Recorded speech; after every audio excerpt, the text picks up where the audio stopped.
Recordamos que los ángulos toman su nombre de acuerdo a la medida, a la medida que ellos presentan, ¿cierto?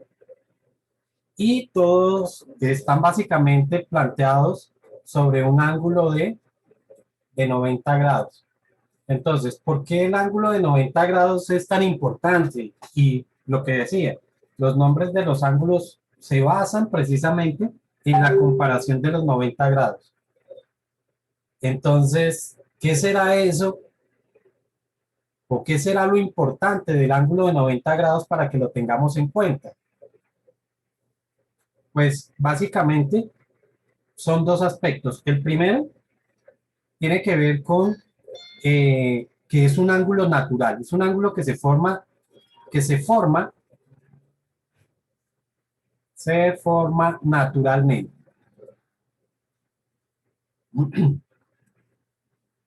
Entonces, por ejemplo, en la caída de un objeto,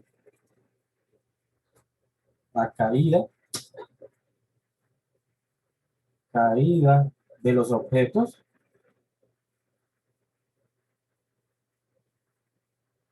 ellos forman precisamente un ángulo de 90 grados, ¿cierto? Otro aspecto que tiene es que dentro, interiormente, nuestro cuerpo reconoce ese ángulo de 90 grados. O sea que hay un reconocimiento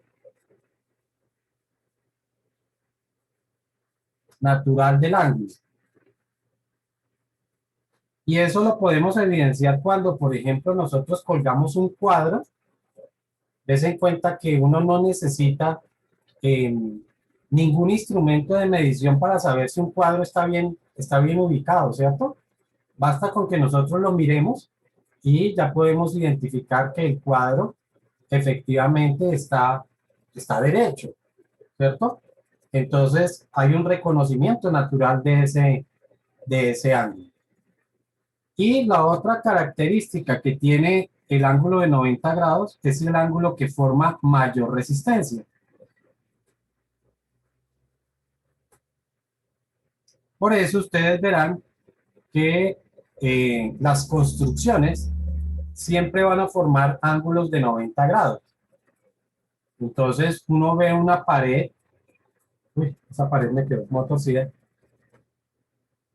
pero si nosotros vemos una pared, la pared necesariamente forma un ángulo de 90 grados con respecto al suelo. Ustedes podrán ver edificios que no tienen un ángulo, cuyas paredes no forman un ángulo de 90 grados. Y entonces, ¿qué pasa en ese momento? Pues nada, sí hay una construcción de 90 grados. Ellos deben tener unos soportes internos que sí forman un ángulo de 90 grados. Lo que no forma el ángulo de 90 grados es la fachada, ¿sí? La fachada sí puede venir en un ángulo cualquiera, pero es que la fachada no es la que genera la resistencia, es la columna interior la que forma la resistencia para el edificio.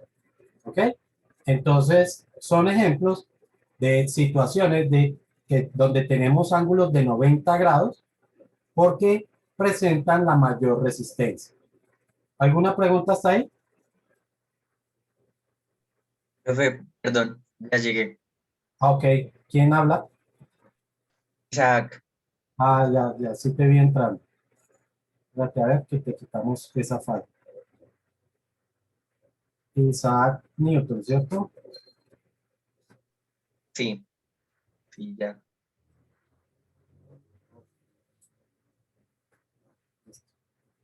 Bueno, entonces, por eso es que son tan importantes los ángulos de 90 grados, ¿ok? Ya sabemos por qué. Presentan mayor resistencia porque se forman de manera natural. Des en cuenta que hay otra situación que nosotros podemos tener y es cuando nosotros vamos en un andén, digamos que aquí vamos caminando y vemos que esta pared está inclinada, sin necesidad de que seamos ningunos ingenieros ni nada por el estilo, sabemos que esa pared está próxima a caerse, ¿cierto? ¿Por qué? Porque miren que para nosotros lo natural es que precisamente el ángulo de esas construcciones sea de 90 grados. ¿Ok? Entonces recordamos,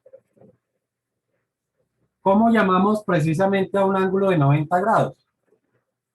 Un ángulo exactamente igual a 90 grados, ¿cómo lo llamamos? Recto, ¿no? Recto, recto. Es un ángulo recto. Pero si el ángulo es menor de 90 grados, ¿cómo lo llamamos?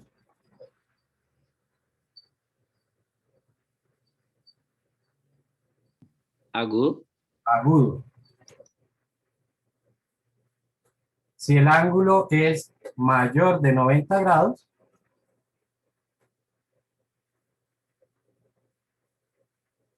Obtuso.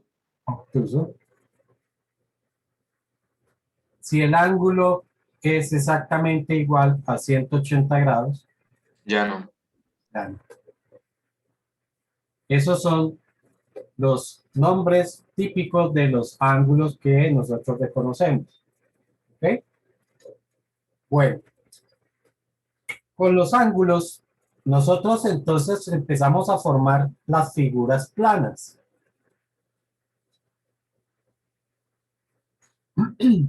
Entonces, los ángulos forman figuras planas.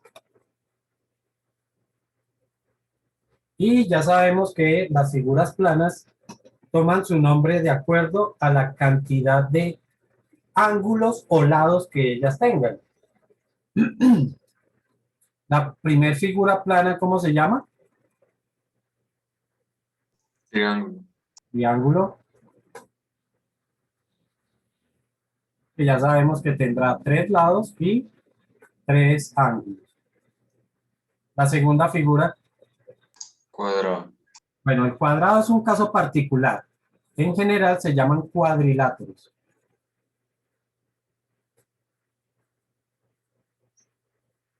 ¿Ok? Y dentro de los cuadriláteros, pues está precisamente el cuadrado, el rectángulo, el rombo, el trapecio, trapezoide. ¿Sí? Entonces, todas esas son figuras de 4 lados, que en general, vuelvo y repito, se llaman cuadriláteros. 4 lados y 4 ángulos. De 5, ¿cómo se llaman?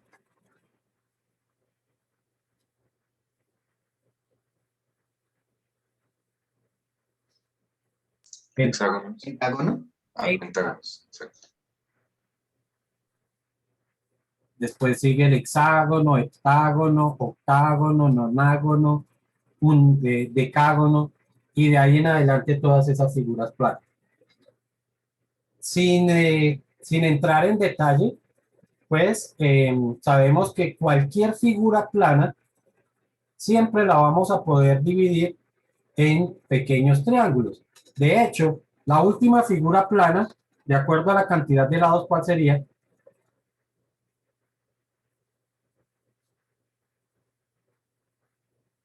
La circunferencia.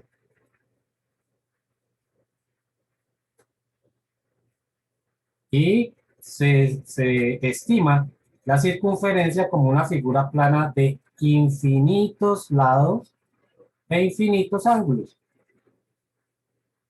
¿Ok? La circunferencia, vuelvo y repito, es una figura de infinitos lados e infinitos ángulos. Les decía entonces que las figuras regulares siempre se van a poder dividir en triángulos regulares, es decir, triángulos que sean iguales. Y además, dentro de esa figura también se estima la circunferencia. La circunferencia y su ecuación, tema que vamos a ver en segundo periodo, se define a partir de la circunferencia. Entonces, el próximo bimestre vamos a ver cómo la ecuación de una circunferencia se trabaja a partir de un triángulo. ¿Listo? Si eso es así, significa que los triángulos son la figura fundamental. Figura fundamental. ¿Por qué? Porque a partir de ella nosotros podemos formar cualquier otra figura. Si tenemos un cuadrado, pues al trazarle una diagonal, estamos obteniendo dos triángulos. Y así si ustedes lo miran con cualquier otra figura, siempre que empecemos a trazar diagonales por allá, se formará de una u otra forma, se formarán triángulos. ¿Listo? Por eso es que es tan importante el estudio de los triángulos. Y entonces nos vamos a dedicar durante este bimestre precisamente a ese estudio. Entonces, triángulos.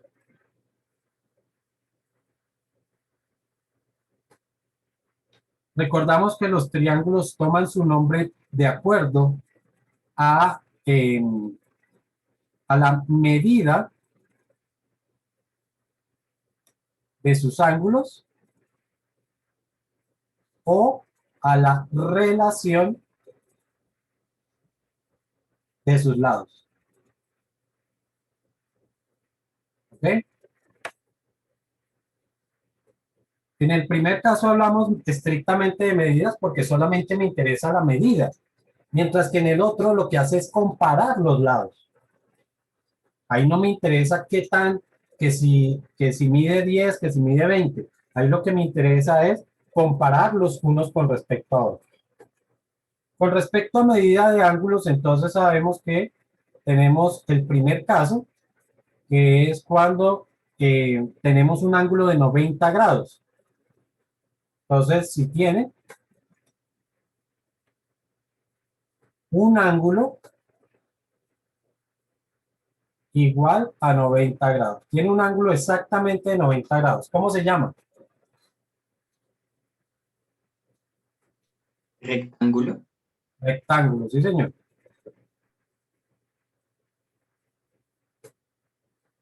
Pero puede ser que ese segundo caso, que sus tres ángulos sean menores de 90 grados.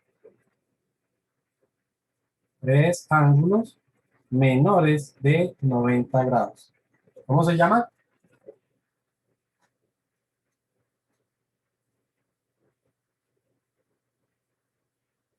Acutángulo.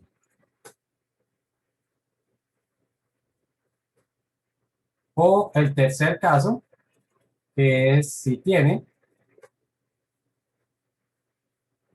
un ángulo mayor de 90 grados, y en este caso se llama obtusángulo. ¿Vale?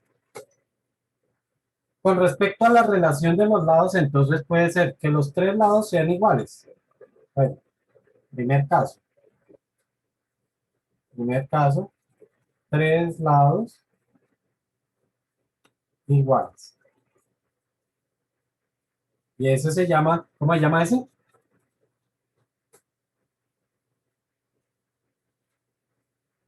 Equilátero.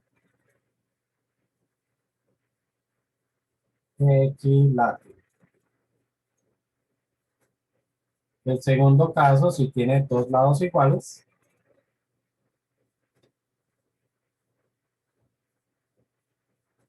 que se llama isósceles. Y el tercer caso, si sus tres lados son distintos.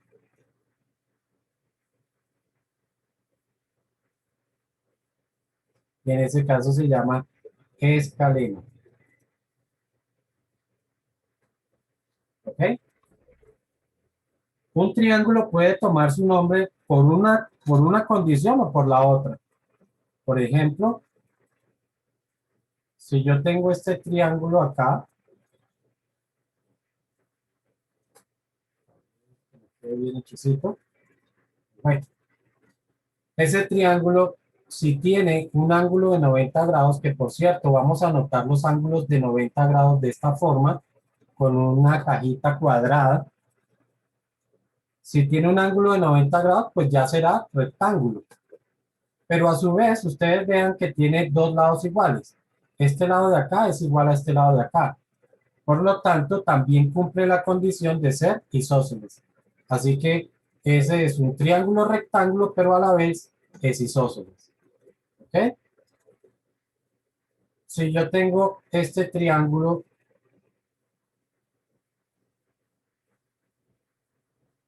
donde sus tres lados son iguales,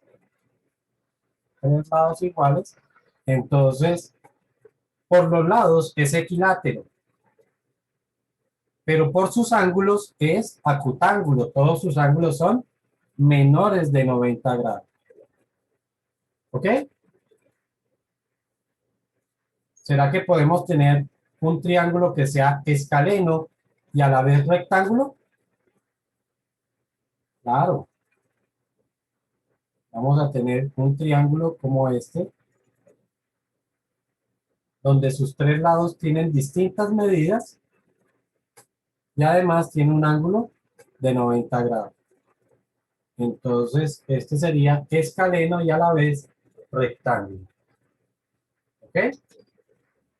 O puedo tener un triángulo obtusángulo que sea isósceles. A ver si lo puedo hacer.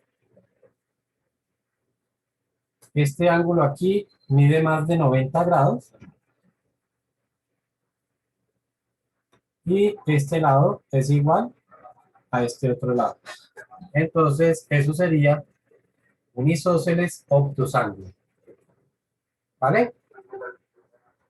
¿Será que hay alguno que no se pueda formar? Por ejemplo, yo no puedo tener un triángulo que sea rectángulo y a la vez sea equilátero. Esto, con esto, no se puede dar.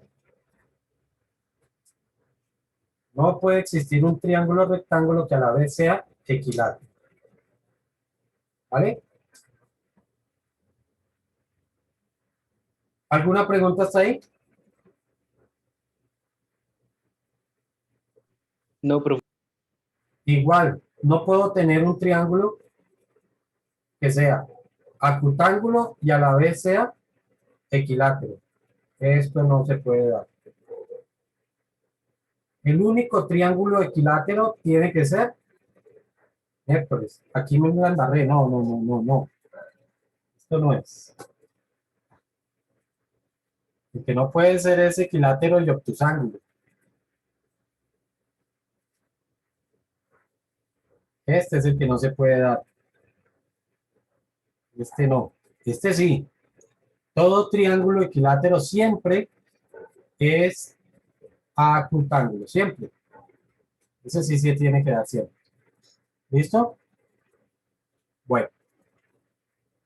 De eso entonces nos vamos a detener en ciertas características que presentan todos los ángulos. Cualquier triángulo, todos los triángulos mejor, cualquier triángulo siempre presenta dos características. Una relacionada con sus ángulos y otra relacionada con sus lados. La que tiene que ver con sus ángulos es que la suma de sus ángulos internos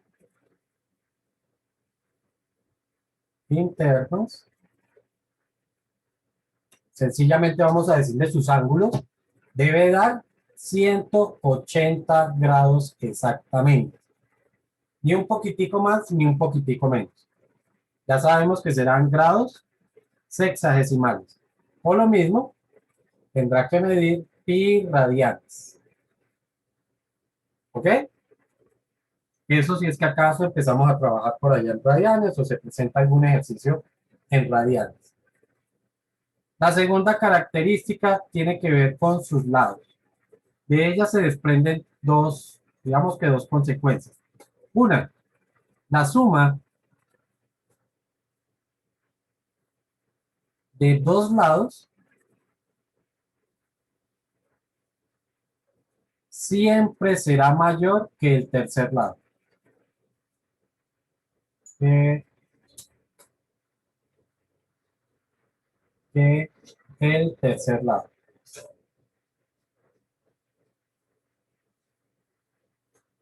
Nos referimos a lo siguiente. Si yo tengo un triángulo de lados A, B, C, A pesar de que C es el más largo de acuerdo a nuestra imagen, el lado A más el lado B siempre será mayor que el lado C. Y aplica para cualquier otra pareja de lados. Por ejemplo, A más C tiene que ser mayor que el lado B. Igual C más B, C más B tendrá que ser mayor que el lado A. ¿Sí estamos? La suma de dos lados siempre será mayor que el tercer lado. Y de esta se desprende otra, y es que la diferencia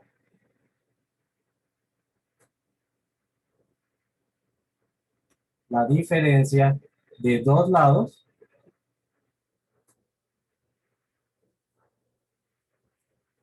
será mayor, perdón, será menor que el tercer lado.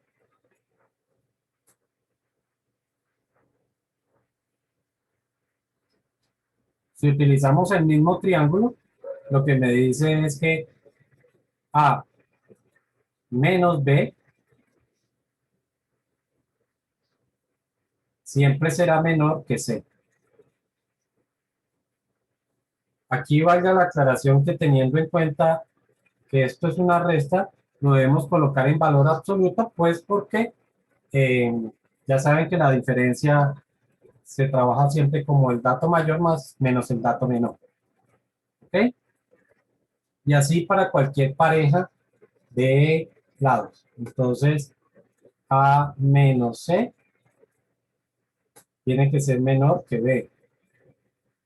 Y C menos B tendrá que ser menor que A.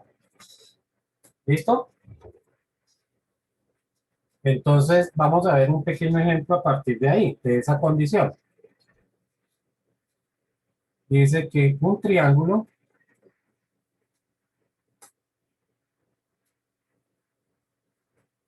tiene lados de 4 metros y 2, no, digámosle 3 metros.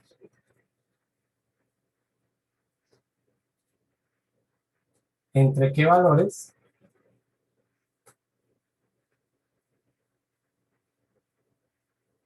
Puede estar el tercer lado.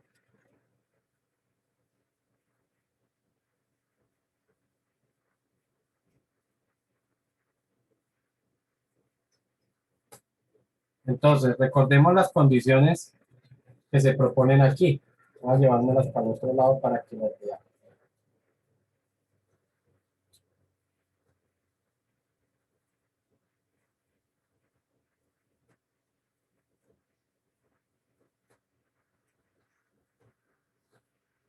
Pues, me interesa solamente decir que, supongamos que yo tengo el triángulo, un triángulo así como este, eso es lo de menos, donde esto mide 4, esto mide 3, y lo que queremos saber es cuál debería ser la medida de este lado, ¿no? O entre qué valores podría estar esa medida. Entonces, si aplico la primera, digamos que a esto lo llamo A y a esto lo llamo B, por lo tanto esto va a ser C. Si aplico esta primera condición, me dice que A más B tiene que ser siempre mayor que el lado C. Entonces, si A mide 4 y B mide 3, esto tiene que ser mayor que C. 4 más 3 es 7. O sea que aquí me está diciendo que 7 tiene que ser mayor que C. O dicho de otra forma, C tiene que ser menor a 7 metros. No puede ser mayor de 7 metros. Y veamos la otra condición. Para esa, pues voy a utilizar esta de acá. El lado A, que mide 4, menos el lado 3, el lado B, que mide 3, tiene que ser menor que el lado C. 4 menos 3 es igual a 1.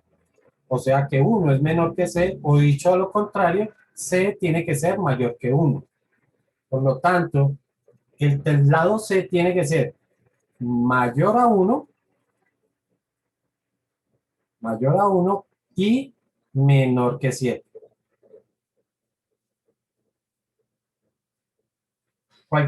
Cualquier medida que esté entre 1 y 7 podría ser la medida del tercer lado. No puede ni medir 8, ni 0,5, ni nada por el estilo. ¿Alguna pregunta hasta ahí?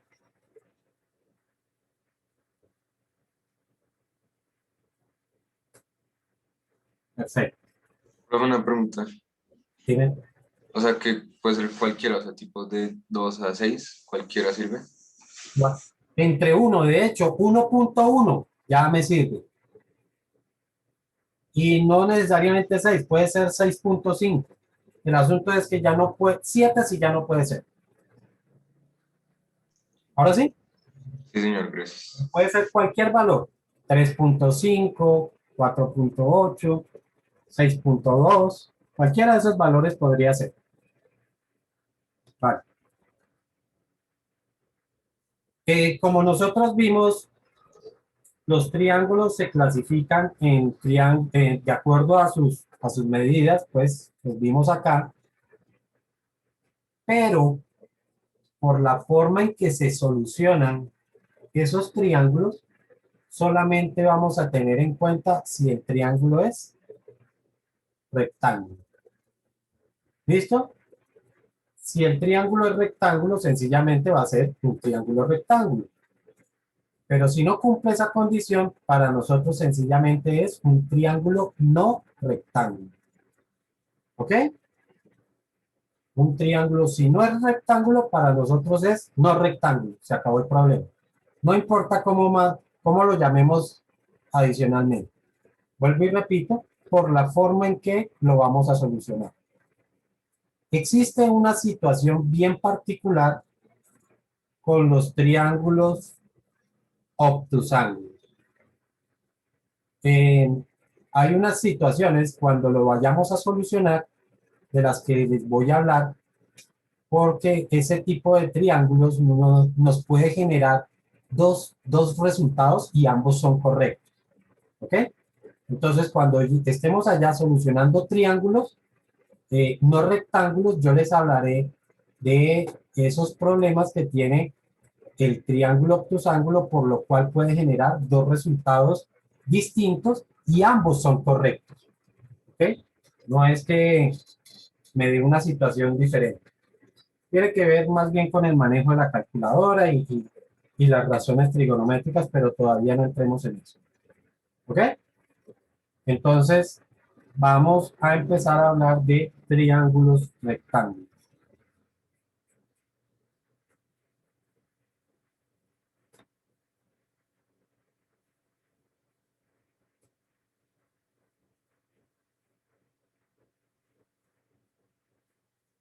Entonces, ya sabemos que un triángulo rectángulo, voy a traerme aquí un dibujito que esté bien hechicito.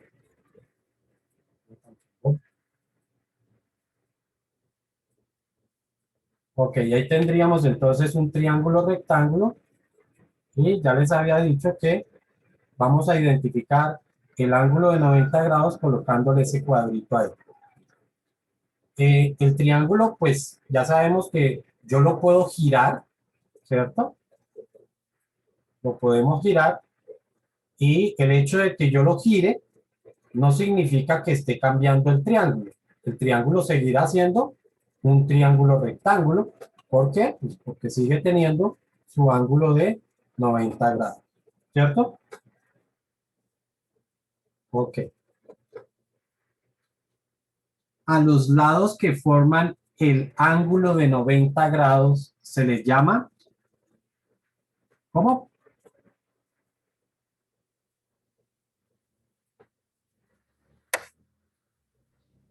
Rectángulos. Señor, catetos. Ay. A los lados que forman el ángulo de 90 grados se les denomina catetos. Entonces, si el ángulo se forma aquí, significa que esto es un cateto y este será el otro cateto. Como tal, los catetos no se distinguen, sencillamente decimos cateto 1 y cateto 2. ¿Listo? Entre ellos no se distinguen los catetos. Vuelvo y repito, sencillamente era cateto 1 y cateto 2.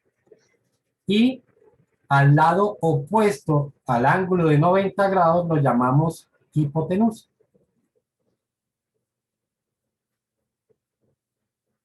Que algunos le dicen, es el lado más largo.